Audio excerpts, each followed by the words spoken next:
नमस्कार, मैं उपेंद्र कश्यप और आप देख रहे हैं फोर्थ व्यूज। राजनीतिक घटनाक्रमों का, प्रतिक्रियाओं का, बयानों का बेबाक, बारीक और तटस्थ विश्लेषण का मंच है। हम बात कर रहे हैं तेजस्वी यादव की। क्या तेजस्वी यादव 2025 के बिहार विधानसभा चुनाव में समाप्त हो जाएंगे? खत्म हो जाएगी राजद? याद करिए, जब नीतीश कुमार और सुशील मोदी की जोड़ी बिहार में सक्रिय हुई, 2005 में बिहार विधानसभा चुनाव जीतकर भाजपा की सरकार बनी, गठबंधन की, जदयू की, और नीतीश कुमार मुख्यमंत्री बने। तब से लगातार यह कहा जाता रहा कि अब राजद की वापसी संभव नहीं है। 2015 में अचानक से तख्ता पलट होता है 14 में, और नीतीश कुमार तेजस्वी यादव को लेकर आते हैं, राजद के साथ गठबंधन करते हैं और 2015 में तेजस्वी यादव को उप मुख्यमंत्री बनाते हैं और खुद मुख्यमंत्री बनते हैं। इसके बाद तेजस्वी यादव स्थापित हो जाते हैं राजद के दिग्गज नेता के रूप में, यादव और मुस्लिम समुदाय के नेता के रूप में। अगर तेजस्वी यादव आज मजबूत दिखते हैं तो इसके पीछे नीतीश कुमार की रणनीति रही है, उनकी पलटूमार छवि रही है। अगर नीतीश कुमार तेजस्वी यादव को लेकर नहीं आते, तेजस्वी यादव उप मुख्यमंत्री नहीं बनते, तो शायद यादवों का नेता स्थापित नहीं हो पाते और राजद में हो सकता था कि घमासान होता, कोई दूसरा नेतृत्व उभरता या राजद के अलग कोई यादव नेतृत्व उभर सकता था। लेकिन परिस्थितियां वैसी नहीं रही। माना और कहा यही जाता है राजनीतिक प्रेक्षकों की तरफ से कि अगर नीतीश कुमार तेजस्वी यादव को स्थापित नहीं करते तो यादवों का कोई दूसरा लीडरशिप उभरता, राजद खत्म हो जाती। लेकिन लोग इसके लिए जिम्मेदार नीतीश को मानते हैं कि आज तेजस्वी यादव मजबूत नेता के रूप में स्थापित हो गए हैं और बिना शक सुबह के आज बिहार में यादव और मुसलमान का माई समीकरण जो है, जो लगभग 30% बैठता है, उसके सर्वमान्य सबसे मजबूत नेता के रूप में तेजस्वी यादव स्थापित हो गए। और तेजस्वी यादव की जो राजनीति है वो A to Z की चल रही है। वो वैश्यों को जगह दे रहे हैं, वैश्यों को सीट दे रहे हैं। यह और बात है कि सवर्णों को सीट देने से अब भी वो परहेज करते हैं, ऐसा उन पर आरोप लगाया जाता है, लेकिन वैश्यों को साथ जोड़ रहे हैं। लोकसभा चुनाव में उन्होंने जो पॉलिटिक्स की उसमें कुशवाहों को तवज्जो दी गई। 7 सीटों पर कुशवाहा समाज को टिकट दिया गया। नतीजा यह हुआ कि जो नीतीश कुमार का कुर्मी कोरी वोट था, लवकुश वोट था, जो बीजेपी के साथ माना जाता था कुशवाहा समाज को, वो छिटका और राजद के साथ से बिहार में चुनाव परिणाम सामने है कि भाजपा को नुकसान हुआ। हम यह बात इसलिए कर रहे हैं कि क्या वास्तव में राजद खत्म हो जाएगी 2025 के बिहार विधानसभा चुनाव में?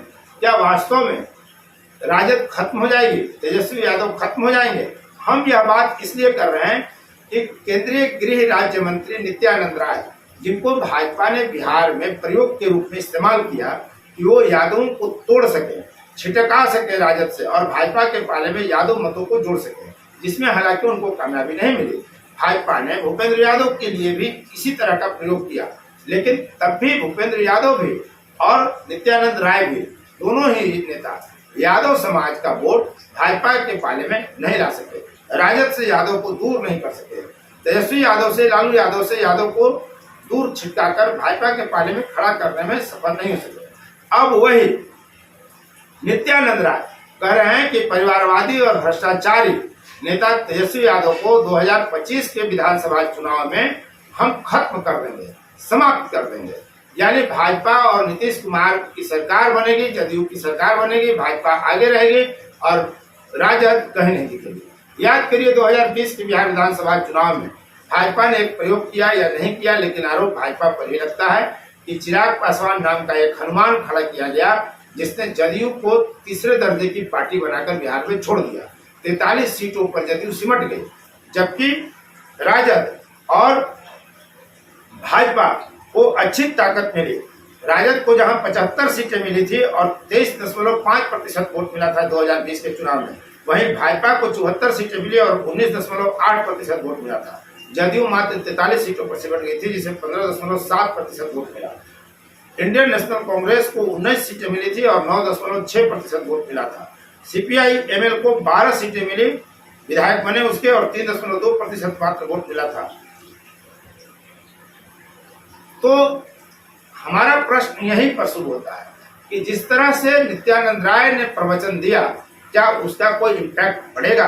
क्या वास्तव में राजद समाप्त हो जाएगी? क्या वास्तव में बीजेपी उनको खत्म करके और मजबूत होकर उभरेगी?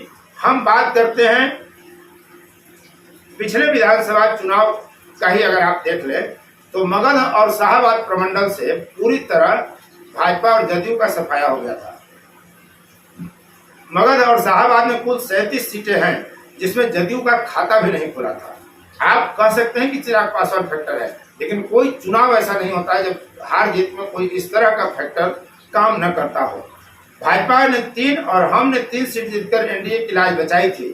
37 सीट हैं मगध और शाहबाद में, और उसमें मात्र हमने 3 और भाजपा ने 3 यानी 6 सीटें जीतकर लाज बचाई थी। इसमें 30 सीटों पर महागठबंधन की जीत हुई थी और 1 सीट पर बसपा की जीत हुई थी। हद तो यह थी कि जदयू और भाजपा कोटे के कई मंत्री जब बिहार सरकार में उस समय थे उनकी भी हार हो गई थी। रोहतास की 7 सीटें, औरंगाबाद की 6 सीटें, जहानाबाद की 3 सीट, अरवल की 2 सीट पर एनडीए का खाता तक नहीं खुला था, कोई नहीं जीत सका था। ये स्थिति रही है 2020 की बिहार विधानसभा चुनाव में। ऐसे में यह कहना कि नित्यानंद राय का कि राजद खत्म हो जाएगी, इसी दृष्टिकोण से सच पूछिए तो पचता नहीं है। अब हम बात को आगे बढ़ाते हैं, नित्यानंद राय के ही कथन का विश्लेषण करते हुए अब थोड़ा सा आगे विस्तार से ले जाते हैं। 2024 में जो लोकसभा का चुनाव हुआ बिहार के 40 लोकसभा सीटों पर, उसका विधानसभा वार वोट पैटर्न क्या रहा, ट्रेंड क्या रहा? तो अगर आप वैसे देखेंगे तो एनडीए 177 सीटों पर आगे रही। 243 बिहार विधानसभा की सीटें हैं, इसमें 177 सीटें ऐसी रहीं जिस पर एनडीए की बढ़त रही, जिसमें बीजेपी 68 सीट पर बढ़ी और जदयू 74 सीटों पर बढ़त बनाकर दिखी। एलजेपीआर 29 सीटों पर और हम 6 सीटों पर। अगर सामूहिक रूप से देखें जो वर्तमान गठबंधन लोकसभा चुनाव में था, तो उस हिसाब से अगर देखेंगे तो 177 सीटों पर एनडीए आगे है। 122 सीट बिहार विधानसभा में सरकार बनाने के लिए चाहिए, उससे बहुमत से काफी आगे एनडीए विधानसभा चुनावों में बढ़ते हुए दिख रहा है।